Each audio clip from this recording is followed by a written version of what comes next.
raise the question of government illegality. They actually have a reasonable belief. This is fundamental to whistleblower, a reasonable belief. They were exposed to government wrongdoing. They were eyewitness to wrongdoing and malfeasance. They're exposing it. Whether it's in proper channels, outside of proper channels, it still falls under the laws that protect, quote unquote, protect whistleblowers. The problem is that you're talking about an intelligence community who runs in secret.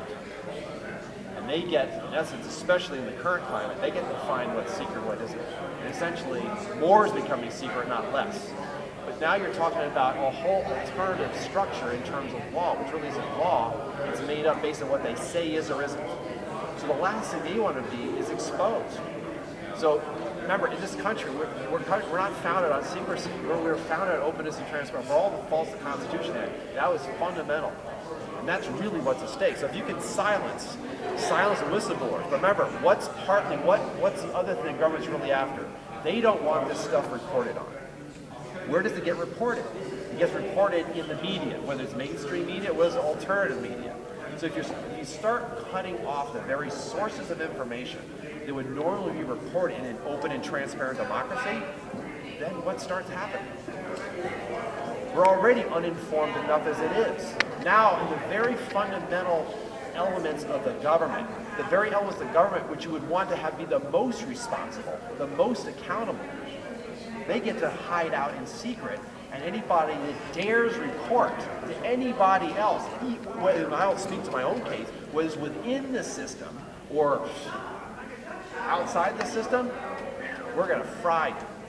But what does that say for the First Amendment and the free press? Because in essence, if they already know who the sources are, and I say no, right?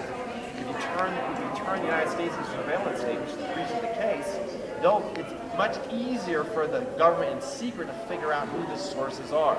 So where are the journals? Where are they left to go to? Where are they left? So it's particularly egregious for this to be occurring with the thing of government that's supposed to be fundamentally supporting and defending the Constitution, and yet they're in absolute violation of it. So this is a serious thing. It's really serious. So with the corporate side of America. Well, normally you would have congressional oversight, and yes, they would help hold the executive accountable. So what's the only other branch left then is judicial. But they're being shut down by the state secrets privilege and. Right, because it's a secret to reveal or expose or disclose criminal You have the activity. fourth estate, the media, but a lot of them have been co-opted. You have the alternative media, and I'm a writer for both mainstream and alternative, and that gives. I mean, with the alternative media, it took a long time to get traction. What did the whistleblower blow? The media was a He saving blew a grace. whistle. The whistle says something. You hear the sound. What is the sound? What is it referring to? Yeah, if the whistleblower blows a whistle in a forum, you need to have people there to hear it. So I you think bring he did. people to where the whistleblowing actually took place. I mean, he won't admit it, but he had a hearing, and he started off by saying, well, there's an editorial in the Washington Post today, and Jane Mayer just published an article in the New Yorker. Who said that? The judge. So if the prosecution thinks it's been prejudiced, let me know. And the prosecution didn't say anything, they didn't raise anything. But I felt like the media, I felt like was a saving grace in my case 10 years ago and in Tom Drake's case. And I felt like with Tom, I mean, it was a calculated media strategy, and it was a written hour award, the New Yorker article, and 60 minutes and a 1, 2, 3 punch. But most whistleblowers don't have access to that. And I mean, I work at a small organization on a shoestring budget and get paid peanuts. But we were able to pull that off. I wish I could do that for everybody. It definitely helped to have Dan Ellsberg speaking out, Glenn Greenwald, other people who had a platform of any kind to be speaking out and mentioning his name. Jon Stewart mentioned him. I mean, I got more, it was really interesting when Jon Stewart referenced my case. Now this was early on, this is only a couple of months after the formal indictment was issued by the government against me.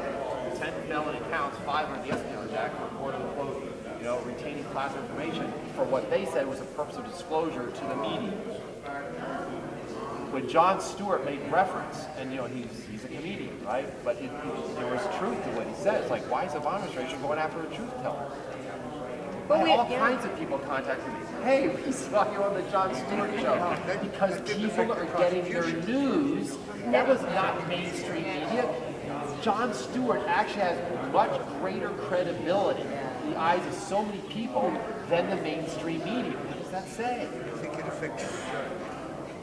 The I judge think the is New not, Yorker he article doesn't affected the immunize judge. himself from I the think, public media. I think the judge was affected definitely by the Yes. New Yorker article Yes. and by the Particularly. editorials in the New York Times and Washington Post. So the exposure disclosure, okay, in all forms of media, targeted, strategically executed, becomes crucial. Focusing what is the case all about? Why is the government going after the whistleblower or whistleblowers? That's why everybody's the occupiers. Listen, Yes. the occupiers are saying we're fed up. Yep. And, I got really involved with the occupation from the first time that Obama came to LA when he came to the House of Blues. He said these people had 99%. This is before they marched on LA. I mean, it's 99%. I didn't know anything about it. So we went to one of the meetings that night. There was 10 people, guys, 10 young kids. And I was getting goosebumps watching what was going on, you know. And so we kept going every night. So that weekend we marched on City Hall. There was like 8,000 of us on City Hall in 1 week. I was blown away. And then look at what happened in a month. You know, I mean, I worked in the picture machine. I would work from 6 to 6, and I'd go to City Hall to spend the night. And they're drumming all night. They're going to work at 6.